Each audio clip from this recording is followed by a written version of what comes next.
Queremos, bueno, dar continuidad a nuestro tema relacionado con los libros de los profetas. Hemos estado haciendo un recorrido inicial por cuatro profetas que podríamos decir que son profetas del siglo, hablemos del siglo 8 o 7 antes de Cristo, profetas que dieron un mensaje en una época muy similar. Estamos hablando de Isaías, principalmente en sus primeros 39 capítulos, el libro de Amós, el libro de Oseas y el libro de Miqueas. Esos profetas, como hemos estado compartiendo ya durante varias semanas, varios meses, fueron profetas que vivieron una experiencia muy particular. Su época fue una época que estuvo marcada por situaciones y por circunstancias muy particulares. Entonces, hoy lo que vamos a estar haciendo es tratando de aportar algunos conceptos adicionales para que nos den una perspectiva. Leer los profetas, tanto los profetas mayores como los profetas menores, requieren de tener una visual de todo lo que estaba aconteciendo. No todos los profetas tienen los mismos énfasis. Hay profetas como los que hemos citado, Isaías, Miqueas, Oseas, Amós, que su mensaje es bastante similar en muchos aspectos, porque las circunstancias que ellos vivieron en medio del reino del norte y del reino del sur están asociadas con una época particular de la historia de Israel. Pero el resto de los profetas, ellos vivieron en algunos de ellos un siglo después de Isaías. Otros vivieron 2 o 3 siglos después de Isaías y los énfasis de ellos fueron diferentes, como los vamos a estar viendo a lo largo de las siguientes sesiones. Pero hoy queremos hacer una introducción, por eso es importante que usted tenga una Biblia ya a mano, tenga su cuaderno de anotaciones para poder llevar un registro de aquellos detalles significativos que le puedan a usted ser relevantes y le pueden ayudar a repasar, a reflexionar sobre algunos temas importantes en medio de lo que estamos queriendo dialogar. Esta introducción a los profetas nos lleva a recordar algunos conceptos importantes. Estos cuatro profetas principalmente que profetizaron en el siglo 8 antes de Cristo, Isaías, Amós, Miqueas y Oseas, eh, la historia que se narra en esos libros nos muestran cómo hay una convergencia de acciones divinas, pero también de situaciones humanas. Encontramos en esos libros lo que Dios está haciendo, pero también encontramos lo que el hombre está haciendo. Encontramos a Dios actuando en medio de la historia, pero también encontramos a los hombres tomando determinaciones. Ejemplo, algo común en estos libros proféticos del siglo 8 que acabamos de citar es que Dios llama para un momento histórico a ciertos hombres, les hace un llamado, los convoca para que lleven un mensaje. Algunos de ellos eran profetas de profesión, otros eran gente común y corriente a las cuales Dios llama para que ellos comuniquen un mensaje. Dios hace un llamado divino a estas personas para que vayan y hablen al pueblo, hablen a la nación. Pero cuando nosotros observamos esa nación, nos damos cuenta que esa nación estaba en una profunda decadencia moral y en una tremenda apostasía espiritual. ¿Qué significa eso? Significa que, por un lado, la nación se estaba alejando de Dios, estaban abriéndose a tener interacción con las deidades de los pueblos alrededor de ellos, además de tener una tremenda decadencia moral. Empezamos a ver conductas, comportamientos de la nación que son cuestionados, que son señalados y que son atacados por los profetas y señalados por parte de ellos diciendo eso es una evidencia de la condición espiritual que ustedes tienen. Entonces, vemos a Dios llamando a estos hombres para proclamar el mensaje, pero vemos la condición del pueblo. Vemos a una nación con una situación compleja, pero unido a todo eso, convergen también una serie de factores, digámosle así, humanos o geopolíticos. Vemos a poderosas naciones o poderes hegemónicos, o sea, naciones alrededor de Israel queriendo conquistar, levantándose como imperios poderosos con ejércitos numerosos, queriendo conquistar las naciones, y Israel no estuvo ajeno a eso. A ellos les tocó vivir el crecimiento y el desarrollo de Asiria, el crecimiento y todo lo que hizo Babilonia. Todos ellos vieron cómo estos grandes imperios empezaron a conquistar, empezaron a enviar sus ejércitos y a conquistar tierras y a ser tributarios a los pueblos que conquistaban. Entonces, es por eso que en algunos de los profetas encontramos que el mensaje del profeta no solamente eran mensajes para el pueblo de Israel, sino que en algunos momentos Dios también estaba dando un mensaje a las naciones. En algún momento estaba hablando a Damasco, en algún momento estaba hablando a otros pueblos alrededor de Israel y dándoles un mensaje de parte de Dios. Es por eso que tenemos que tener claro que cuando leemos los profetas hay una convergencia, hay una mezcla de todos estos elementos. Pueblos e imperios enormes queriendo conquistar, Dios queriendo hablar y haciendo un llamado a ciertos hombres para que lleven el mensaje, hablando a Israel y hablando a las naciones, pero en medio de circunstancias que ponían en evidencia la condición espiritual, moral de la nación.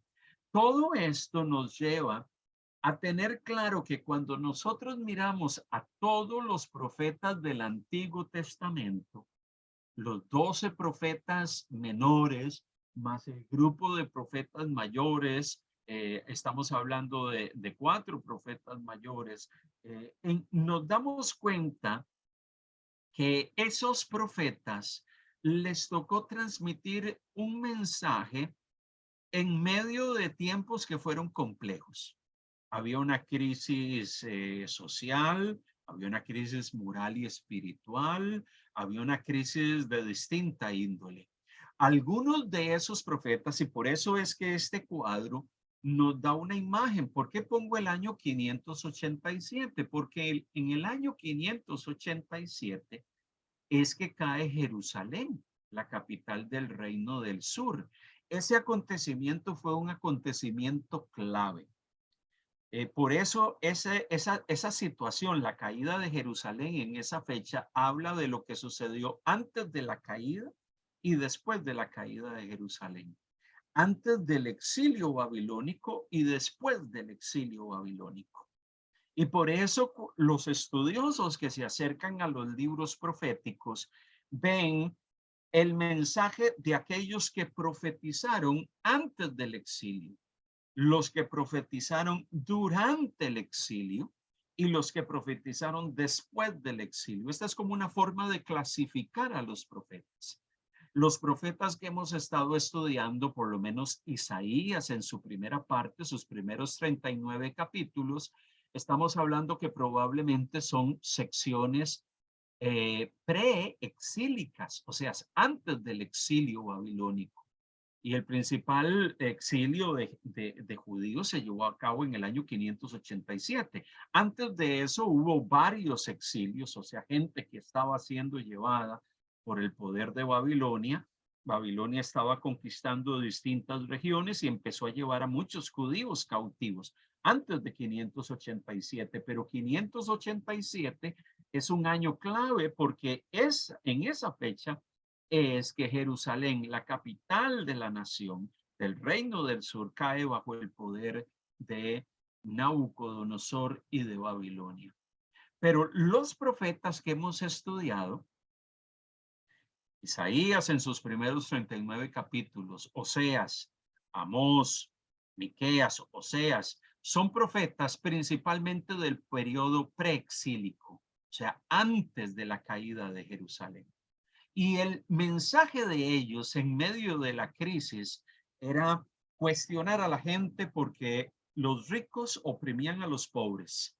La situación social era una situación compleja, por eso el mensaje de ellos fue señalar al pueblo y decir, mira lo que se está viviendo, mire cómo se está dando un tema de injusticia social en medio de la nación, y eso es una evidencia de la decadencia espiritual. Un hermano oprime a su hermano, se aprovecha de él, no le paga un salario justo, se hace rico aún más a costillas de su hermano. Entonces, el mensaje de esos profetas va a estar fuertemente marcado por eso. Esos profetas estaban advirtiendo, previniendo, miren, si no se arrepienten, Dios va a traer su juicio. Si ustedes no se vuelven a Dios, Dios va a castigar. Avisar a la nación que iba a venir un juicio si la nación no se volvía a Dios de todo corazón y corregía aquello que estaba mal. Eran como voceros, atalayas que daban una voz de alarma. Tengan cuidado, miren la situación en la que estamos, arrepiéntanse de sus pecados, vuélvanse a Dios. Esos profetas que hablaron antes del exilio babilónico, y hay algunos de ellos que no solamente son los que acabamos de citar. Jeremías fue un profeta de preexílico, pero también un profeta que experimentó la caída de Jerusalén. Habacuc también. Él estuvo en ese lapso entre el antes y el durante. Hay otros que están durante el periodo del durante, Ezequiel y algunos otros. Entonces, pero los profetas que estuvieron antes estaban advirtiendo. Era como llamándole la atención al pueblo y diciéndole, presten atención, estamos mal delante de Dios. Claro, cuando cayó Jerusalén bajo el poder de Babilonia, muchos profetas pasaron esa experiencia, muchos fueron y experimentaron el exilio e inclusive escribieron a los exiliados. Tal es el caso de Ezequiel. El mensaje de ellos era diferente. El énfasis de aquellos profetas durante el exilio era un mensaje de lamento. Miren cómo estamos, miren la situación. Ese mensaje de lamento que encontramos en el libro de Lamentaciones. Un escritor que mira las ruinas de Jerusalén, que mira la destrucción de la ciudad, que sufre ante lo que está mirando y empieza a proclamar un montón de ayes. O sea, ay Jerusalén, ay pueblo de Dios, miren todo lo que estamos mirando, miremos la destrucción, la gente muerta. Ellos, su mensaje estaba cargado de lamento, pero también de consolación. Un mensaje que llevaba al pueblo a decirles, bueno, experimentamos esto, este es el juicio de Dios que estamos experimentando, pero necesitamos levantarnos. Era un mensaje de ánimo para decirle al pueblo, bueno, estas son las consecuencias de nuestra desobediencia, estas son las consecuencias de habernos apartado de Dios. Entonces, esos profetas eh, les tocó decirle al pueblo, ciertamente, todo esto que hemos experimentado es el resultado de nuestros caminos, es el resultado de la vida que llevamos. Ellos muchas veces dieron un mensaje cargado de bálsamo, de sanidad, diciéndole al pueblo, Dios nos va a restaurar, soñemos con una nueva realidad, Dios nos va a restaurar, como Jeremías. Dios, después de 70 años, Dios va a restaurarnos en nuestra tierra y nos va a traer nuevamente. Era darle un mensaje de esperanza al pueblo de que aún en medio de experimentar el juicio y el castigo divino, Dios iba a traer restauración. Dios iba a traer consuelo después de algún tiempo. Después del exilio, Dios iba a restaurar la tierra. Dios iba a sanar a la nación. Ese era el mensaje de los profetas que estuvieron durante el exilio. Los profetas que hablaron después del exilio, después de que Israel retornó, Estamos hablando de Malaquías, estamos hablando de Ageo, estamos hablando de Zacarías, todos esos profetas, inclusive algunas partes de Daniel. Algunos de esos profetas hablaron después del exilio de 70 años y le empezaron a decir al pueblo, la vida sigue, nosotros tenemos que seguir adelante. Nosotros tenemos que reimaginarnos el futuro, ver a Dios, Dios va a hacer grandes cosas. Mire, ciertamente pasamos tiempos de angustia estando en otra nación, exiliados fuera de nuestra patria, pero tenemos que volver a pensar en el proyecto de Dios, lo que Dios quiso hacer con nosotros. Necesitamos reconstruir la nación, reconstruir los muros, necesitamos mirar más allá. Necesitamos mirar lo que Dios está haciendo. Ciertamente somos el pueblo del Señor. Dios va a estar con nosotros. Necesitamos levantarnos. En ese periodo después del exilio es que se empiezan a surgir con fuerza las sinagogas, los lugares de reunión. La nación se empezó a convocar para reunirse y poder estudiar la Torá, estudiar la ley de Dios y estar conscientes de que Dios quería algo nuevo, quería retomar su proyecto con Israel. Por eso los profetas, después del exilio babilónico, después de esos 70 años, después de ese periodo de tiempo, fueron gente que los profetas animaron a reconstruir los muros de la ciudad, a reconstruir el templo, lo cual miramos en el libro de Nehemías y de Esdras, a levantar nuevamente los muros. Mire cómo los profetas que hablaron en medio de todo este periodo de tiempo que abarcó, podría ser unos 450 años, cada uno de ellos tuvo sus énfasis. Algunos advirtieron, otros lamentaron. Otro grupo de ellos animó al pueblo a que se reconstruyera la nación y la identidad de la nación. Por eso usted siempre que estudia los profetas, usted tiene que estudiarlos desde la perspectiva, bueno, este es un profeta antes de la caída de Jerusalén, preexílico, o es un profeta que habló en el periodo del exilio, o es un profeta después del exilio babilónico.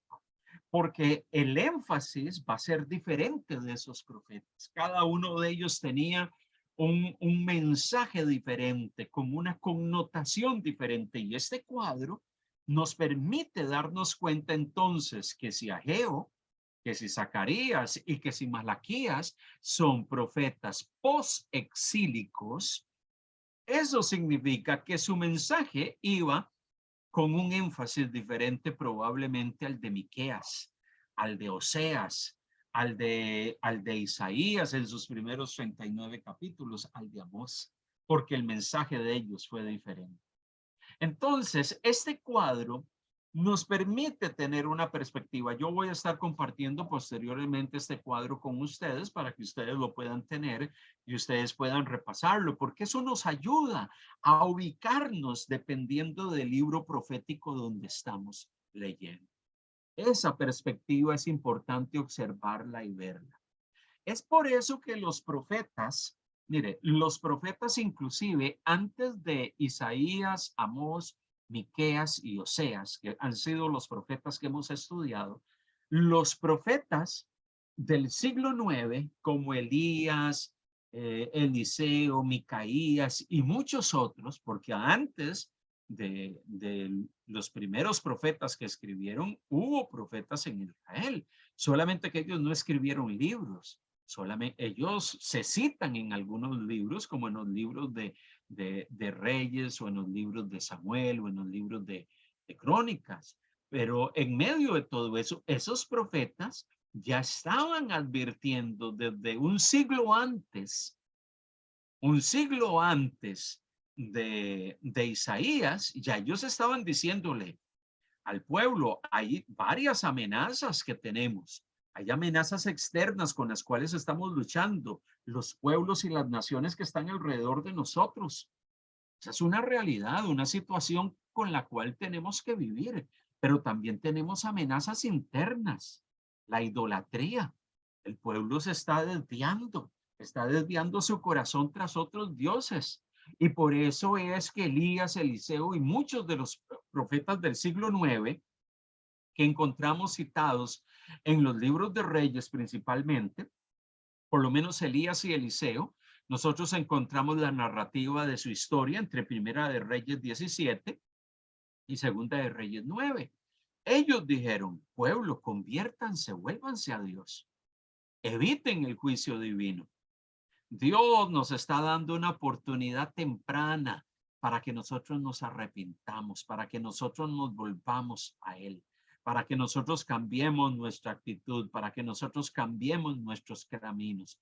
Entonces, antes de los profetas que escribieron libros o que encontramos sus oráculos escritos en libros en la Biblia, ya habían profetas como Elías, Eliseo y otros que estaban advirtiendo a la nación, que estaban llamando la atención del pueblo, que estaban exhortando al pueblo y diciéndole al pueblo que había algunas cosas que estaban mal, que no estaban marchando bien. ¿Cuál fue el triple? Y a lo largo de los profetas eso es un tema interesante. Mire, siguiendo esa división, el antes, durante y el después del exilio, nos damos cuenta que el triple reto que tuvieron los profetas al dar su mensaje a la nación es que antes de que cayera el templo en Jerusalén, a ellos les tocó advertir e invitar al arrepentimiento al pueblo. Si ustedes lo hacen, vamos a evitar el juicio y la catástrofe sobre la nación. Pero el otro reto para ellos es que cuando vino el juicio divino, el templo es destruido, la ciudad de Jerusalén es tomada, a ellos les tocó acompañar al pueblo y ayudar al pueblo a sobrevivir y hacer lo que llamamos una catarsis. Una catarsis es un proceso de purificación por medio de una situación trágica. Okay. Miren lo que nos está pasando. Mire el dolor que estamos sufriendo. Mire la crisis que estamos experimentando. ¿Qué aprendemos de todo esto? ¿Qué estamos aprendiendo de todo esto que nos está pasando?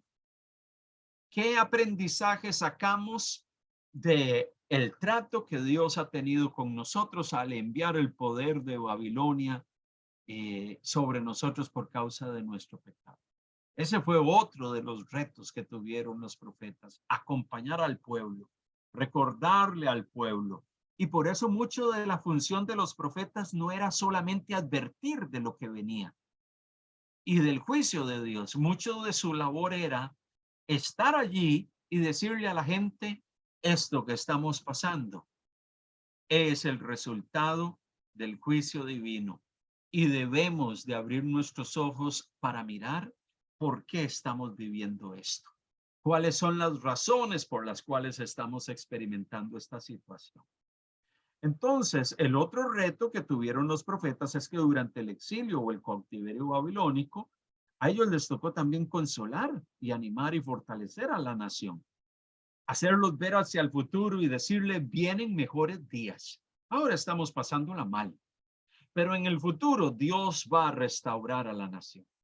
Dios va a traer un tiempo donde la nación nuevamente va a tener una identidad. Dios nos va a restaurar nuevamente nuestra tierra y vamos a poder disfrutar de ese lugar donde crecimos. Dios nos va a hacer retornar. Este fue el reto misional de los profetas. Advertir, acompañar al pueblo en medio del dolor, pero también animarlos en cuanto al futuro. Porque la gente cuando vive crisis, por lo general, la tendencia es a deprimirse, a llenarse de inquietud y no mira hacia adelante pensando de que algo bueno puede salir de esto. Algo bueno puede surgir de todo esto que está aconteciendo y los profetas les tocó animar. Y este fue uno de sus principales retos, decirle a la gente, ciertamente esto es difícil. Esto que estamos pasando es complejo, pero Dios tiene algo mejor para nosotros. Qué interesante eso. Otro de los retos que podríamos pensar, además de ese triple reto que hemos mencionado, fue que a los profetas, principalmente a los profetas preexílicos, o sea, los que profetizaron antes del exilio, Isaías, Oseas, Amós, Miqueas, Habacuc, Jeremías en alguna medida, a ellos les tocó lidiar con el reto de tratar con una nación con una profunda sordera y ceguera espiritual. Es que la nación, su vista y su oído espiritual se había deteriorado. Cuando nosotros leemos algunos versículos del texto bíblico y vamos a buscar estos pasajes para tratar de leerlos y poder reflexionar en función de ellos. Isaías capítulo 6. Isaías capítulo 6, versículo del 9 al versículo 10. Si alguien tiene por allí su Biblia y me ayuda a leer Isaías capítulo 6, versículo del 9 al 10, ¿qué dice Isaías? Leo, pastor. Sí. Isaías 6, del 9 al 10. Y dijo, anda y di a este pueblo, oíd bien y no entendáis, ved por cierto, mas no comprendáis. Engruesa el corazón de este pueblo y agrava sus oídos y ciega sus ojos, para que no vea con sus ojos, ni oiga con sus oídos, ni su corazón entienda, ni se convierta y haya para él sanidad. Algunos de nosotros podríamos pensar, pero qué palabras más duras de parte del Señor. Dios le está haciendo un llamado al profeta Isaías de que él era alguien que Dios había escogido para llevar un mensaje al pueblo y le dice, engruesa el corazón de este pueblo y agrava sus oídos y ciega sus ojos.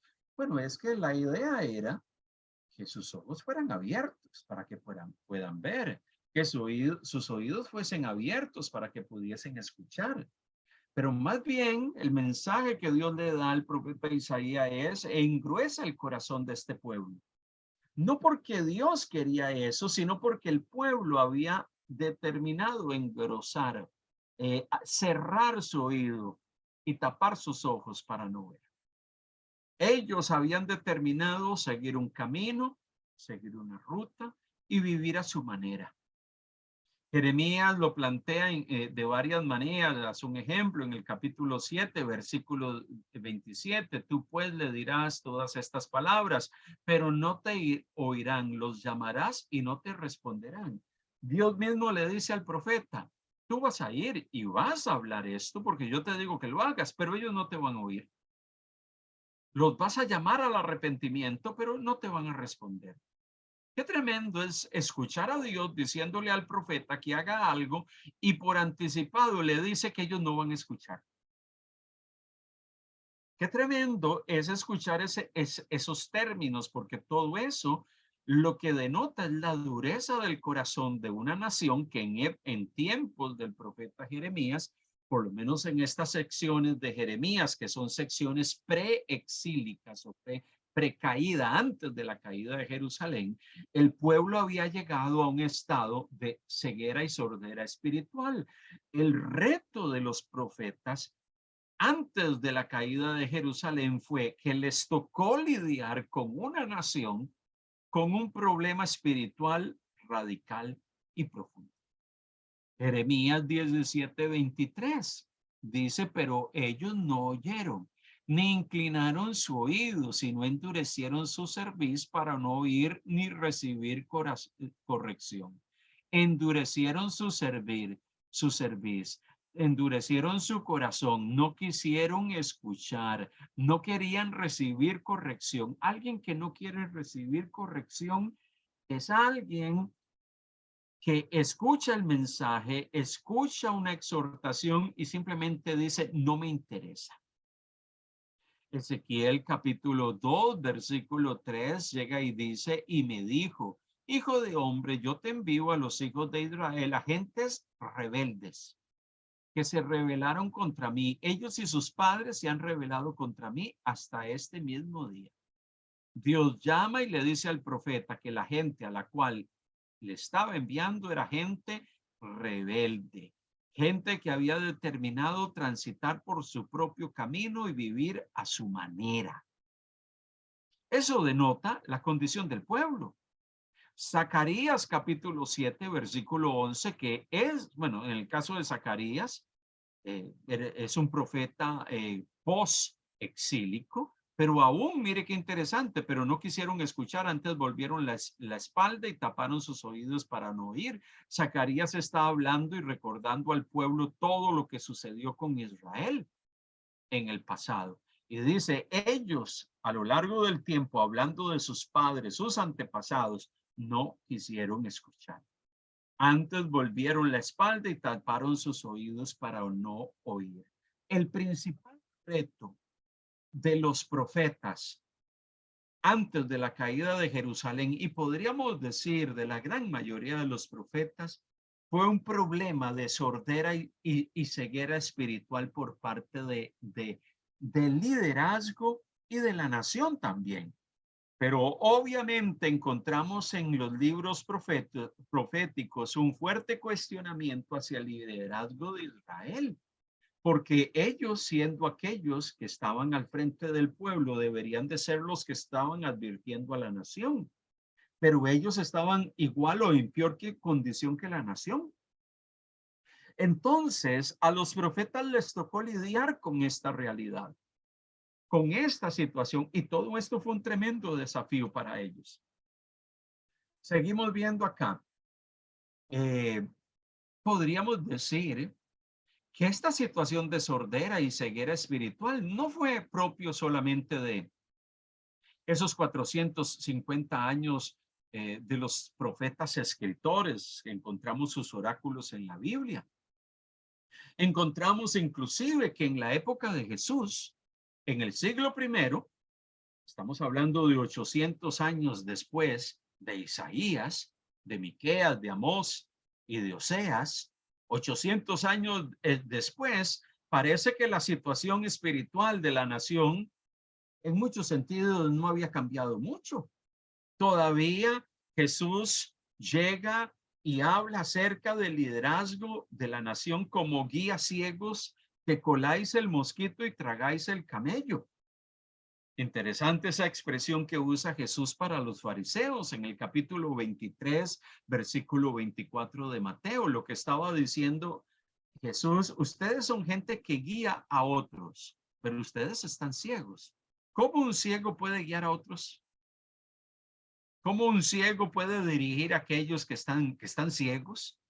Que coláis el mosquito y tragáis el camello. ¿A qué se estaba refiriendo con eso Jesús cuando cuestionaba al liderazgo de Israel en su tiempo? Les estaba diciendo, mire, ustedes son gente muy estricta con ciertas cosas. Ustedes, yo no sé si usted ha tratado de colar un mosquito, o sea, agarrar una malla o un colador y tratar de pasar un mosquito por un colador. Qué difícil, ¿verdad que sí? Porque eso requiere una minuciosidad. Bueno, los fariseos eran gente que eran tremendamente minuciosos con la ley. Ellos estaban preocupados de que lo más mínimo de la ley tenía que cumplirse. Estaban preocupados de si te lavaste las manos de una forma o de otra, esto es apropiado, esto es inapropiado. Estaban preocupados de cómo ofrecías las ofrendas. Se preocupaban de los más mínimos detalles del ritual de sacrificios en el templo. Se preocupaban y le exigían a la gente que tenían que cumplir con rigurosidad ciertas cosas.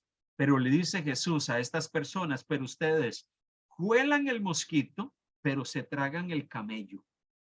¿A qué se estaba refiriendo con se tragan el camello? Por un lado son estrictos, pero por otro lado, ustedes dejan de hacer algunas cosas que son obvias según la ley.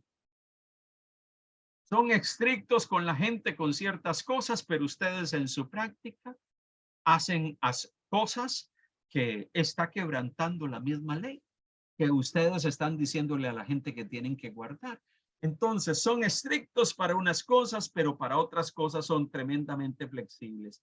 Le aplican la rigurosidad a algunos, pero ustedes son flexibles y se comportan inadecuadamente con algunas cosas. Mire lo que le dice Jesús a muchos de los fariseos en Juan capítulo 9, versículo 40 al 41, y podemos buscarlo en nuestras Biblias. Entonces algunos de los fariseos que estaban con él, al oír esto, le dijeron: ¿acaso nosotros también somos también ciegos? Jesús les respondió: si fueras ciegos, no tendríais pecado. Mas ahora que decís, vemos, vuestro pecado permanece. El problema de los fariseos es: nosotros vemos, nosotros no somos gente ciega. Nosotros conocemos la ley. Nosotros conocemos lo que Moisés nos dio. Nosotros no somos gente ignorante. Ellos se miraban a sí mismos y decían: nosotros somos conocedores y somos estrictos guardianes de la ley de Dios. Pues ahora que ustedes dicen que no son ciegos y que ven, pues vuestro pecado permanece. Ciertamente, ustedes son ciegos. Son ciegos. ¿Por qué? Porque le demandan a otras personas que cumplan con ciertos requisitos de la ley, pero ustedes no están dispuestos a cumplirlos. Ustedes son como sepulcros blanqueados, les dice en el capítulo 23 del Evangelio de Mateo. Entonces, la ceguera espiritual y la sordera espiritual no era un problema solamente de la época de los profetas. La ceguera espiritual fue un problema también de los tiempos de Jesús. E inclusive podríamos llegar y decir que la ceguera espiritual es un problema inclusive de nuestros propios días, hermanos. Es un problema que todavía sigue vigente en medio de nosotros, de diversas formas, de diversas maneras. Y es por eso que el mensaje de los profetas y el mensaje de Jesús en medio de la religiosidad, porque los líderes religiosos cumplían con el ritual en la época de Jesús, que exigía la ley. Y muchos de los judíos cumplían con el ritual que exigía la ley. Pero en medio de todo esto, pareciese que muchas de las situaciones que se señalan o son cuestionadas por los profetas o que fueron cuestionadas por el mismo Jesús, siguen siendo un problema en nuestro propio tiempo. Si buscamos Juan capítulo 9, verso 39 al 41 en el contexto de lo que leíamos, el pasaje que leíamos anteriormente, Evangelio de Juan, capítulo 9, verso 39 al 41, y si alguien tiene ese pasaje y me ayuda a leerlo, les agradezco. Juan capítulo 9, verso 39 al 41. ¿Qué Yo dice puedo ese? leerlo en Perfecto, NTV. perfecto. Ok. Dice así la palabra. Entonces Jesús le dijo: yo entré en este mundo para hacer juicio, para dar vista a los ciegos y para demostrarles a los que creen que ven que en realidad son ciegos. Algunos fariseos que estaban cerca lo oyeron y le preguntaron: ¿estás diciendo que nosotros somos ciegos? Si fueran ciegos no serían culpables, contestó Jesús, pero siguen siendo culpables porque afirman que pueden ver. Gracias. Mire lo que dice el verso 39. Jesús les dice: para juicio he venido yo a este mundo, para que los que no ven, vean. O sea, los que están perdidos puedan encontrar el camino de la verdad.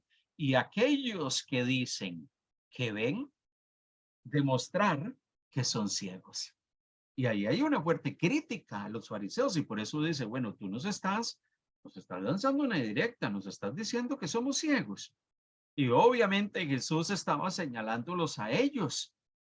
Les estaba diciendo que ellos, con todo su conocimiento, que con toda su noción de la ley, que el problema no era que tenían una noción de la ley. El problema no era que conocían la ley de Moisés o que procuraban guardar la ley de Moisés. Ese no era el problema.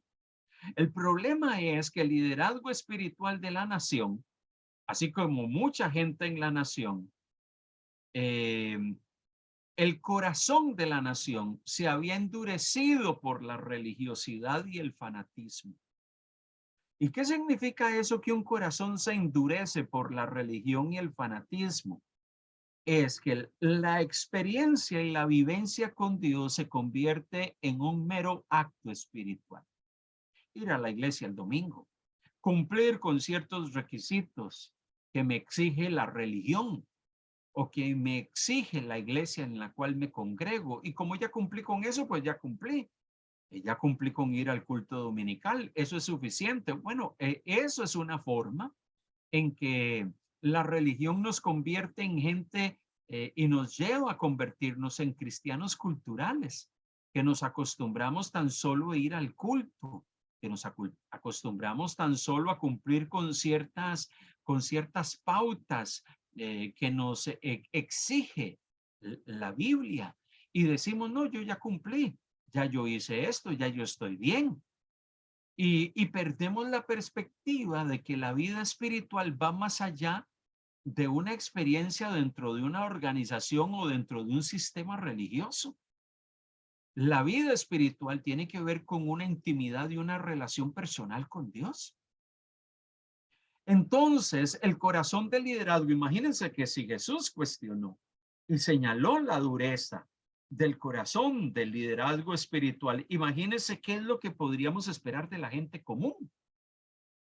Obviamente la gente común miraba el liderazgo de Israel como un modelo, como un modelo. Vemos el caso de Nicodemo en Juan capítulo 3, un hombre que Jesús confronta y llega y le dice, tú tienes que nacer de nuevo.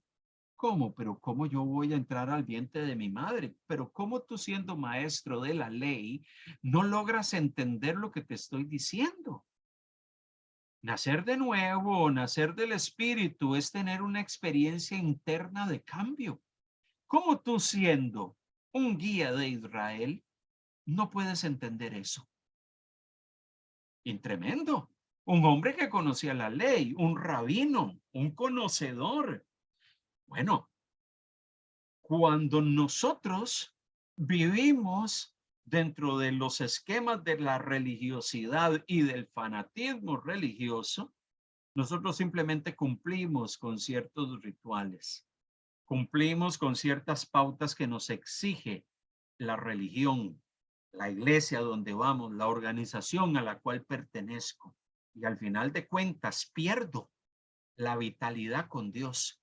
Cuando eso se da, eso nos expone ante la realidad de que podemos estar sordos y ciegos espiritualmente. Y seguimos yendo a la iglesia. Y por eso el mensaje de los profetas y el mensaje de Jesús al liderazgo y a la nación de su tiempo era un mensaje que confrontó la religiosidad. Por eso, algunos podrían decir, pastor, pero eso es algo que nos puede pasar a nosotros hoy. Claro que le sucede a mucha gente.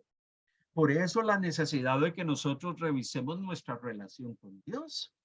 Mire, cómo se pone en evidencia también el tema de la sordera y la ceguera espiritual. Hablemos un poco del conformismo y de esa actitud de autosuficiencia espiritual que podríamos tener algunos. Vamos a ir a Apocalipsis capítulo 3, en medio del mensaje que se da a las 7 iglesias en Asia Menor.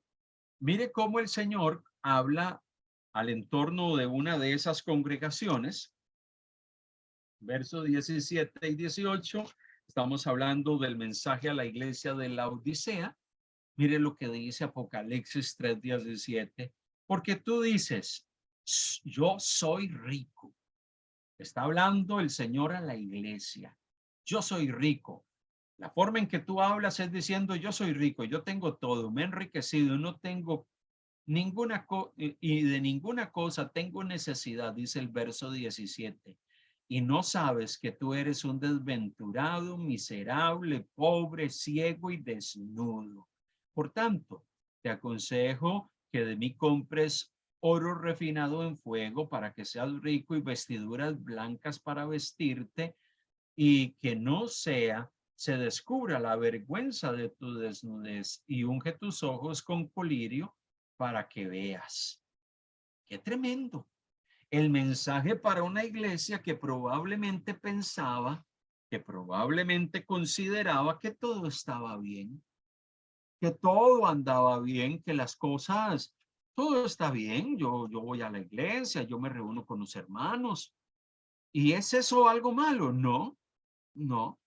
Pero eso se puede convertir en un problema cuando nosotros simple y llanamente pensamos que por cumplir con esos actos, con esas acciones, yo ya estoy bien delante de Dios y descuido mi relación con Dios, mi caminar con Dios, mi intimidad con Dios. Mire cómo podemos estar en una condición de sordera y ceguera espiritual. Es entendible que la gente incrédula esté ciega espiritualmente. Y por eso es que la Biblia pues nos habla de que el entendimiento de los incrédulos tiene que ser abierto para que se conviertan, se vuelvan a Dios. Ciertamente los incrédulos a la luz del Nuevo Testamento ciertamente son ciegos. Dice 4:4 de Segunda de Corintios, en los cuales el Dios de este siglo cegó el entendimiento de los incrédulos. Ciertamente los incrédulos son ciegos espirituales, para que no les resplandezca la luz del evangelio de la gloria de Cristo, el cual es la imagen de Dios. Bueno, los incrédulos son ciegos porque están en una condición de muerte espiritual, pero aquellos que decimos que hemos nacido espiritualmente, que hemos experimentado la vida nueva en Cristo, podemos caer en ese fanatismo y en esa religiosidad, en esa actitud de autosuficiencia como la iglesia de la Odisea, que pensaba y consideraba de que todo estaba muy bien. Yo no tengo problemas, todas las cosas están muy bien. Mire, a mí me impacta cuando yo escucho personas que en algunos momentos piensan que su vida espiritual está muy bien porque recientemente hicieron un viaje a Israel o hicieron un viaje a Tierra Santa. Eh, ¿Cómo se llama? A Tierra Santa. Y como fueron a Tierra Santa y ya tuvieron una experiencia y pusieron los pies por donde Jesús caminó, llegan y piensan de que ya son cristianos de un estatus mayor que todos los demás. No, es que la espiritualidad suya y mía no va a cambiar por ir a hacer un viaje a Israel y meterse en el río Jordán. Usted puede meterse en el río Jordán y puede traerse todo el agua que quiera del río Jordán y bañarse todos los días en la ducha con agua del río Jordán, que usted puede ser un hombre religioso y fanático. Me preguntan allí en el chat si esto cae en el ámbito del legalismo. Bueno, es que en alguna medida un fanático religioso es alguien que ha caído en un legalismo religioso. O sea, en un legalismo religioso. Hay gente que puede tener noción de la ley y conocimiento de las verdades espirituales, pero no necesariamente tener una relación sólida con Dios. Entonces, todo esto que hemos estado viendo en los profetas, vemos que Jesús lo lidió. Vemos que todavía nosotros en nuestros tiempos también lidiamos con este tipo de realidades en medio del entorno de la iglesia. Entonces, cuando nosotros vemos una cronología de los profetas, y ahí veo un cuadro, por lo menos en los que usted ve ahí en su pantalla, en el lado izquierdo, en la parte inferior, eh, hay 3 profetas menores que hemos visto y un profeta mayor, Amós, Oseas, Miqueas e Isaías. A ellos les tocó lidiar con todo esto. Les tocó lidiar con esa realidad, la decadencia espiritual de la nación. Pero no solamente ellos vivieron eso, Jesús vivió eso. El sistema religioso en la época del judaísmo del primer siglo estaba también impregnado de legalismo religioso, de un ceremonialismo exacerbado, donde la gente simplemente cumplía con ciertas exigencias de la ley, pero no necesariamente su vida estaba funcionando adecuadamente. Por eso el mensaje de los profetas sigue siendo un mensaje relevante para nosotros, porque lo que los profetas confrontaron sigue siendo lo que Dios probablemente quiere seguir confrontando hoy en día en medio de nosotros. Porque el fenómeno del legalismo, de la religiosidad, sigue siendo un problema. Entonces, en los profetas, encontramos que los profetas tienen énfasis que están allí permanentemente, en medio del discurso y el mensaje. La teología de la retribución, O sea que si se nos habla de bendiciones, si obedeces, Dios te va a prosperar. Si desobedeces, te va a ir mal. Y habla de bendiciones y maldiciones, retribuciones para bien, retribuciones para mal. Pero hemos visto, como hemos estado analizando a lo largo de algún tiempo, la teología de la retribución no siempre se cumple. No siempre se cumple. La teología de la retribución es un planteamiento de parte de Dios que lo que plantea es una demanda divina para que se obedezca la ley. Si obedeces la ley, te va a ir bien. Pero debemos de entender que esa teología de retribución no es estrictamente, se cumple estrictamente, porque encontramos testimonios en el Antiguo Testamento de que no necesariamente algunos hombres y personajes en el texto bíblico en el Antiguo Testamento que vivieron adecuadamente delante de Dios, eh, recibieron bendiciones, más bien tuvieron un montón de pruebas. Tal es el caso de Job. La teología de la retribución no se vio plenamente en él.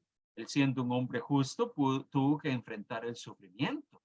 Pero esa teología está inmersa en los profetas. Otro mensaje que encontramos constantemente en los profetas es que Dios es un Dios santo, separado y puro. Y por eso, por esos atributos divinos, es que nosotros debemos de caminar de la manera correcta delante de ese Dios. Se habla de la maldad y de la ceguera espiritual de Israel y por ende de las naciones. Y era entendible que las naciones estaban ciegas espiritualmente porque ellos no adoraban al Dios verdadero. Pero la maldad de Israel ponía en evidencia su ceguera espiritual. Pero también un énfasis de los profetas es que a pesar de las circunstancias de las naciones y de Israel, Dios es un Dios que salva y rescata. Que rescata a la nación y que rescata a los hombres en general de su condición. Los saca de esa condición, los rescata de su condición y les otorga vida nueva. También encontramos en los profetas, y lo vamos a estar viendo más adelante, la teología del remanente fiel, aún en medio de la ceguera y la sordera espiritual de Israel. En medio de Israel siempre existió un remanente de gente que procuró agradar a Dios. Y por eso la idea de que aún en medio de la decadencia que pudiésemos ver en muchos de nuestros entornos religiosos o congregacionales, necesitamos animarnos a ser parte de ese remanente fiel que quiere vivir una vida que agrada a Dios. Dios es un Dios que a pesar de que su pueblo se extravía, se ha desviado del camino correcto, Dios es un Dios de restauración y de nuevos comienzos. Un Dios que quiere restaurar a su pueblo. Le dijo al pueblo en medio del exilio, yo les voy a restaurar. Después de 70 años, yo los voy a traer del exilio. Jeremías capítulo 29, y los voy a restaurar nuevamente en la tierra. Y aunque en medio de la creación y en medio del mundo el mal predomina, yo voy a levantar a alguien que va a traer justicia. Y es allí que después del exilio babilónico, principalmente, se empieza a poner un énfasis en aquel que Dios iba a enviar, en aquel que Dios iba a traer para inaugurar una nueva era de justicia y de verdad. Les dio un mensaje de esperanza a la nación. Por eso es que la segunda parte del profeta Isaías, desde el capítulo 40 hasta el capítulo 55, habla tantas veces del Mesías prometido. Es que Dios dice, en medio de que el mal predomina en el mundo, en medio de la creación, yo voy a traer una era de justicia y de verdad. Y voy a levantar un hombre justo que va a traer esa justicia. Y por eso es que Jeremías, a partir del capítulo 30 en adelante, empieza a hablar de un nuevo pacto y de levantar a alguien que va a traer justicia y va a traer verdad, y empieza a darles un mensaje de esperanza. Dios va a traer una redención final sobre Israel, y no solo sobre Israel, sobre las naciones y sobre la creación. Dios va a restaurar todas las cosas en medio de este mundo cargado de maldad. Y es por eso que muchos de los profetas después del exilio babilónico nos hablan del día del Señor, del día final, donde Dios va a traer una restauración total y final, donde las naciones van a venir y van a adorar al Señor y la creación va a ser restaurada plenamente. Ese mensaje de esperanza que vemos en algunos de los profetas era un mensaje de que Israel pecó ciertamente, experimentó el juicio divino, pero Dios está pensando y mirando hacia el futuro y da un mensaje a su pueblo diciendo, va a haber una redención final. Va a darse un tiempo donde yo voy a restaurar todas las cosas. Yo voy a restaurar todo lo que está dañado.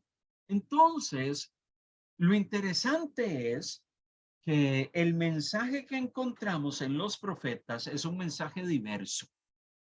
Los que hablaron antes del exilio dieron un mensaje que estaba enfocado en advertir al pueblo. Los que hablaron durante la caída de Jerusalén le hablaron al pueblo y le dijeron, esto es consecuencia de nuestro pecado y de nuestra maldad. Y los que profetizaron después del exilio babilónico le hablaron al pueblo y le dijeron, Dios tiene cosas nuevas. Dios va a restaurar todas las cosas.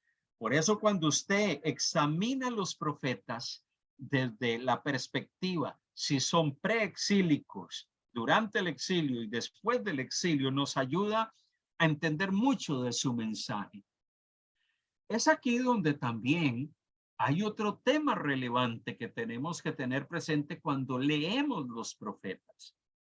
Y es el tema que está asociado al culto y a la ética moral que presentan los profetas.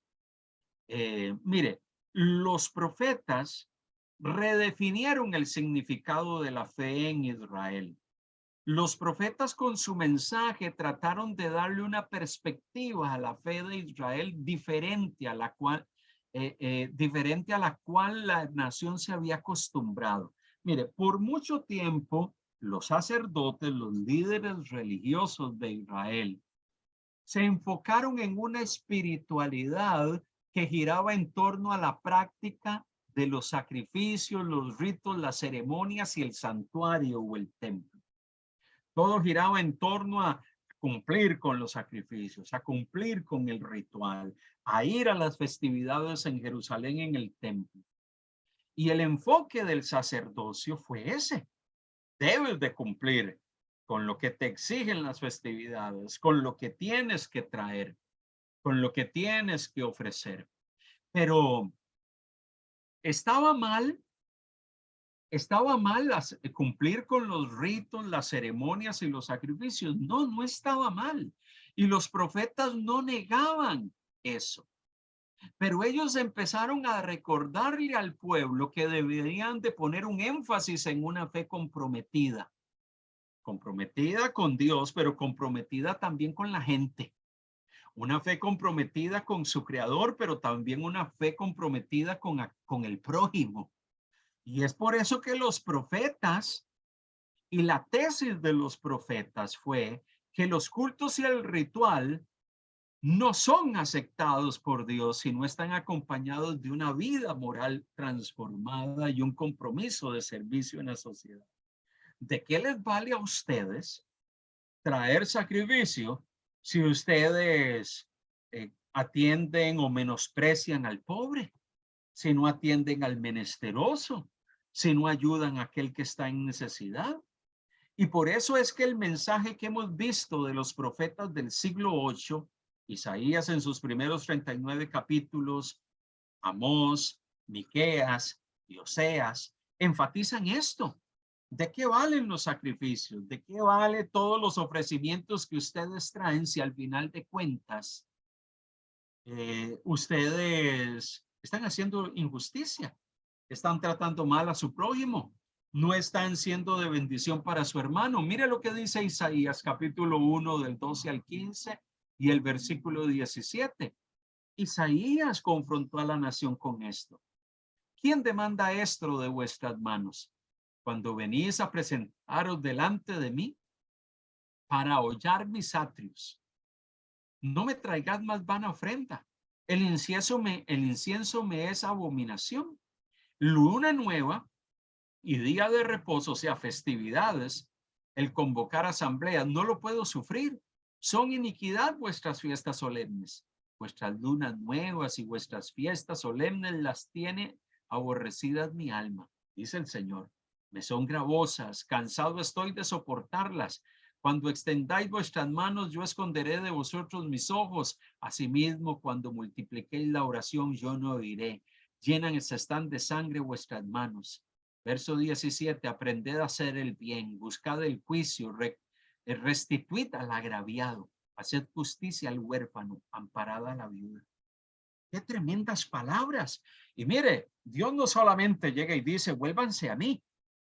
Está diciendo, amparen a la viuda, hagan justicia al huérfano, restituid al agraviado. Es que Dios no solo estaba interesado en que ellos se preocuparan por su relación personal con Dios, sino que también ellos hicieran lo correcto en medio de la creación.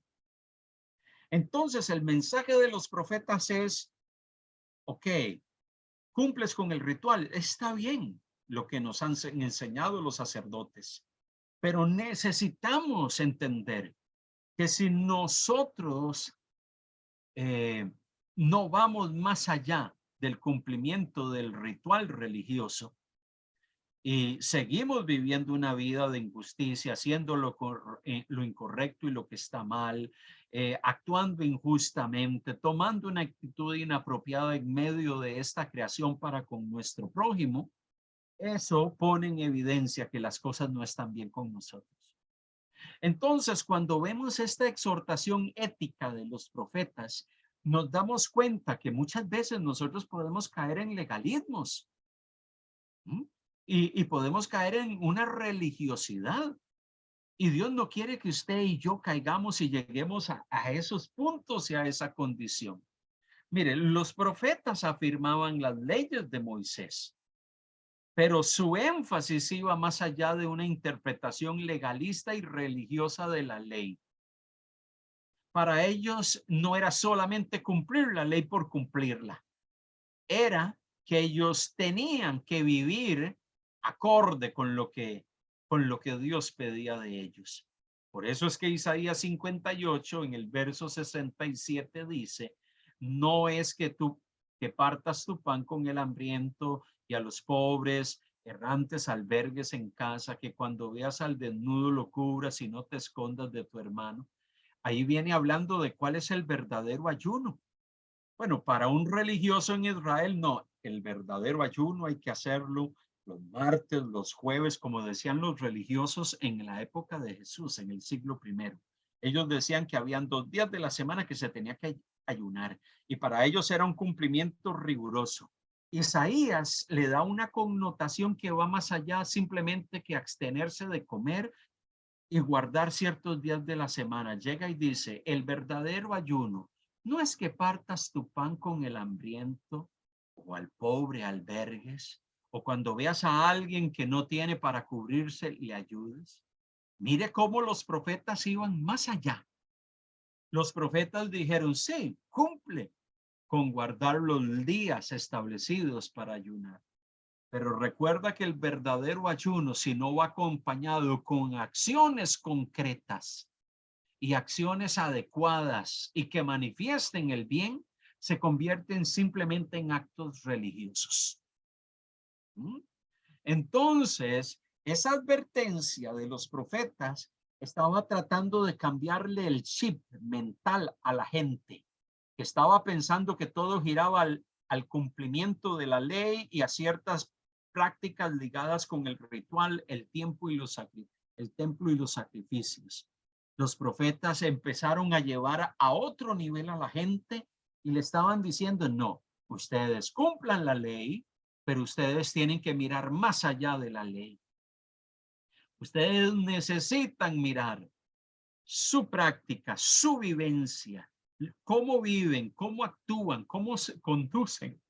Mire, Jesús adoptó un modelo de ministerio similar a la visión y enfoque de los profetas. Jesús hizo lo mismo. Jesús hizo lo mismo. Su visual fue igual. Fue igual. Llevar a la gente más allá de cumplir meramente con cierta práctica religiosa. Entonces les decía, la ley en el Sermón del Monte, capítulo 5 y capítulo 6, llega y dice, la ley llega y dice que ustedes no deben de adulterar. Pero yo digo que si usted mira a una mujer para codiciarla, usted ya adulteró. Para el judío el adulterio era ser encontrado en un acto de inmoralidad con alguien.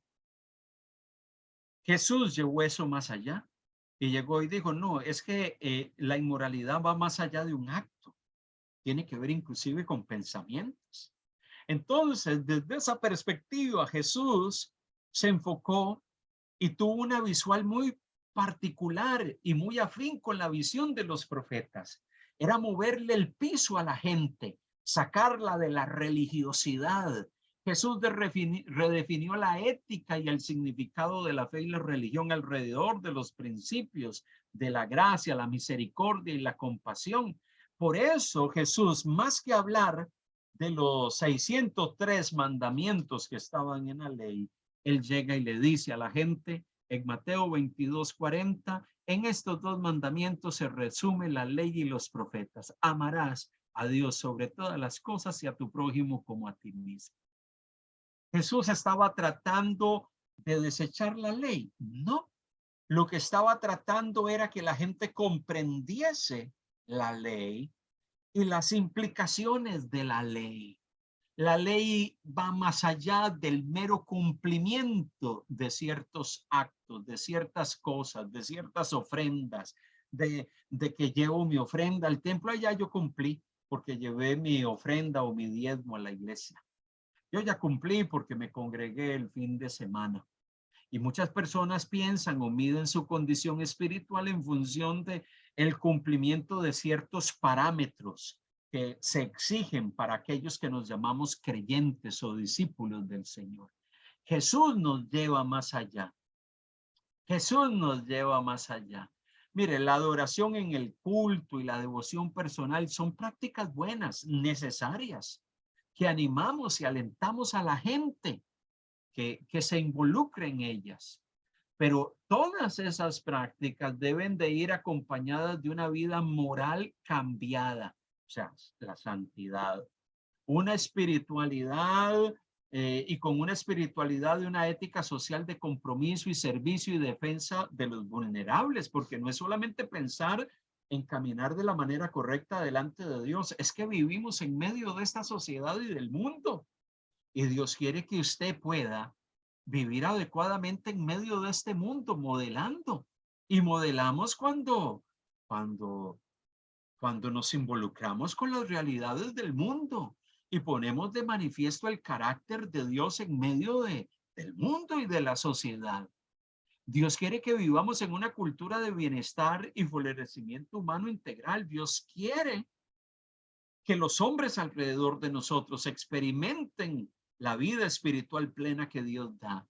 Pero Dios también quiere traer bienestar a sus vidas en todos los ámbitos de la vida y para nosotros también. Por eso cuando nosotros miramos la espiritualidad, muchas veces la miramos de forma vertical hacia Dios. Es que yo tengo que servir a Dios y tengo que vivir de una forma que le agrade a Él. Pero no vivimos la espiritualidad de forma horizontal, en relación con nuestro prójimo, con la gente, cómo nos relacionamos con los que están a nuestro alrededor. Mire, esto que Dios quiere para nosotros es una sumatoria de vida espiritual, comunión con Dios y una ética social de servicio. Dios nos llama a ser gente de cambio en medio de esta sociedad. Dios nos llama a ser agentes de cambio y de transformación en medio del entorno donde vivimos. Combinar esos dos aspectos en medio de la misión nos va a permitir tener un testimonio tremendamente poderoso y que impacte a la gente que está allá afuera. Este hombre no solamente tiene una relación vertical con Dios, sino horizontal en medio de la sociedad y con el mundo. Nosotros no podemos aislarnos de nuestro prójimo y de la gente que nos rodea. Nosotros tenemos que vivir, y los profetas trataron de llevar a la gente a eso, a ser confrontados con eso. ¿Qué vale que tú lleves tus ofrendas al templo si estás enojado con tu hermano? ¿Recuerdan el testimonio de aquellos dos hombres en el evangelio que fueron a llevar su ofrenda delante del altar? Y uno de ellos, al final de cuentas, se plantea el concepto y la idea de qué sirve que traigas tu ofrenda si estás enojado con tu hermano. Dejas la ofrenda ahí, vete a poner en paz con él. ¿Por qué? Porque al final de cuentas, muchas veces nosotros pensamos que lo trascendental aquí es el sacrificio, es la ofrenda, es el culto. Sí, eso es importante, pero todo eso tiene que ir acompañado con otros elementos que son vitales, que son necesarios, que son imprescindibles. Mire cómo el mensaje entonces de los profetas es un mensaje que nos lleva a ser confrontados. Ellos confrontaron a la gente de su tiempo con su relación con Dios, pero también con las circunstancias de ellos en medio de la sociedad. Jesús hizo lo mismo. Confrontó a la gente con su relación con Dios, pero los confrontó también con sus circunstancias con la gente, con su vivencia en medio del mundo. Y todavía nosotros seguimos siendo confrontados en esa misma dirección. Por eso para nosotros el mensaje de los profetas sigue siendo un mensaje tremendamente relevante. Porque podríamos pensar, bueno, es que este es un mensaje que fue dado a gente que vivió en el siglo octavo, aquellos a los cuales le habló Isaías, aquellos a los cuales le habló Amós, Miqueas o Oseas. Pero la realidad que la nación vivió en ese momento, la nación de Israel, en muchos aspectos no es diferente a la nuestra. Por eso es que nosotros tenemos que encontrar en el testimonio en los profetas un espejo en el cual necesitamos vernos. Mire, usted puede ser, y quiero retomar el punto para concluir en esta parte final del tiempo de estudio bíblico de hoy. Nosotros podemos terminar siendo como los fariseos, que colamos el mosquito, como mencionamos anteriormente, ¿verdad? Pero dejamos pasar el camello, tragáis el camello. Mire, muchas veces podemos terminar siendo como los fariseos porque queremos ser minuciosos. Le demandamos a otros y nos demandamos a nosotros mismos el cumplimiento estricto de ciertas cosas. Usted está mal con Dios porque no hace esto. Usted está mal con Dios porque no hace aquello. La Biblia dice esto. Usted tiene que vivir así. Usted tiene que corregir aquello. Usted tiene que corregir lo otro. Y vivimos con una tremenda rigurosidad. Pero por otro lado, con cosas que son obvias, las dejamos pasar por alto y dejamos de cumplirlas. Mire, le pongo el testimonio. Mire, yo conozco cantidad de gente que yo los llamo, los califico como gente que quiere convertirse o autodesignarse como defensores de la fe pura. Y muchas veces este tipo de personas, bajo el argumento de que ellos enseñan o transmiten la sana enseñanza, empiezan a señalar todo lo malo que tú haces, todo lo malo que tú ejecutas, todas las acciones incorrectas que tú llevas a cabo. Eso está mal. Y así no se tiene que cantar, y así no se adora a Dios, y esto no se puede hacer así, y aquello no se puede hacer de la otra manera, y así no puedes actuar cuando estás en la iglesia, y así tienes que vestir para llegar a la iglesia, y así te tienes que peinar, y así tienes que hacer lo otro, y empezamos con un montón de cosas, y empezamos con una religiosidad excesiva. Alguien podría decir, no, tremendo, ese es un defensor de la fe, con una espiritualidad increíble.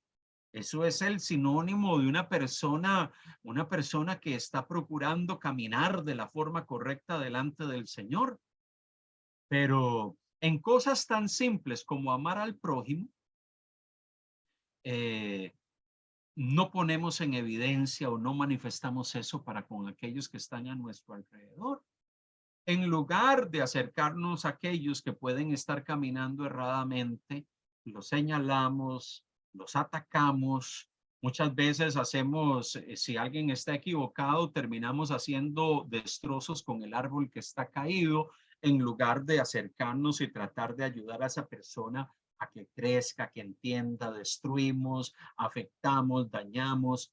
Hoy en día hay cantidad de creyentes que, de los que llamamos defensores de las verdaderas enseñanzas, que al final de cuentas, amados hermanos, terminan atacando a otros creyentes, usando todo tipo de epitafios y de títulos para menospreciar, para atacarles, ignorantes que no sirven para nada, gente, ¿cómo se llama?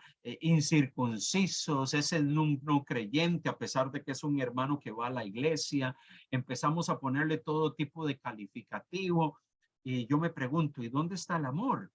Porque si hay un hermano que está equivocado y ha equivocado la senda y el camino, pues acerquémonos y en amor tratemos de orientarlo y de ayudarlo para que pueda entender la verdad, para que pueda, ¿cómo se llama?, comprender el mensaje de la palabra.